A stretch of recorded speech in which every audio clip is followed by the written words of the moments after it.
আল আকসা মসজিদ ছেড়ে মুসল্লিরা গোপনে গোপনে অনেক দূরে গিয়ে তারা আল্লাহর ইবাদত করতে হয়েছে। ইহুদি গোষ্ঠীরা যেরকমের পৃথিবীর ভিতরে তাণ্ডব চালাচ্ছে, এতে না জানি কখন আল্লাহ তাআলার সেই গজব তাদের উপরে নাজিল হয়ে যায়। না হয় এই রমজান মাসের ভিতরে যেরকমের হামলা খুন গুম করছে, এতে পুরো বিশ্বের মুসলমান সবাই আতঙ্ক হয়ে গেছে এবং তারা ইবাদত করছে, আল্লাহ তাআলার কাছে দোয়া করছে যাতে আমাদেরকে সুস্থ শরীরে আল্লাহর ইবাদত করার তৌফিক দিন।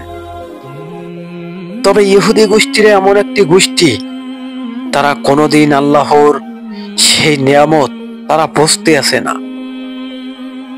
কিন্তু এটি সত্য যে ইহুদিবাদীদের জন্য আল্লাহ তাআলা রব্বুল আলামিন একটি জাহান্নামের আগুন বানিয়ে রাখছে এবং এই হামলা করার কারণে এর ভিতরে রহস্য লুকিয়ে আছে কোথায়। এই রহস্য যদি আমরা খুঁজতে যাই, তখন আমাদের যেতে হবে বিশাল গভীরে। না হয় এই গভীরের ভিতরে না গেলে আমরা এর রহস্য খুঁজে পাবো না। যেটি শুনেছেন আপনারা, সত্যি শুনেছেন, একটি যুগ ধরে যুদ্ধ চলে যাইতে আছে, তবুও ফিলিস্তিন সে কিন্তু আজও জেগে আছে। কেন জানেন? এটি আল্লাহ তাআলার একটি গুরুত্বপূর্ণ জায়গা ফিলিস্তিন।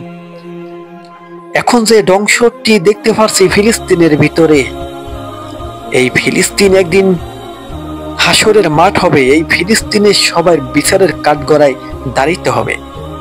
ইহুদিবাদীরা যে সমস্ত পরিকল্পনা করছে, আসলে এগুলা তাদের কি সত্যি ঘটবে নাকি এগুলা তাদের পরিকল্পনা সব বিফলে যাবে?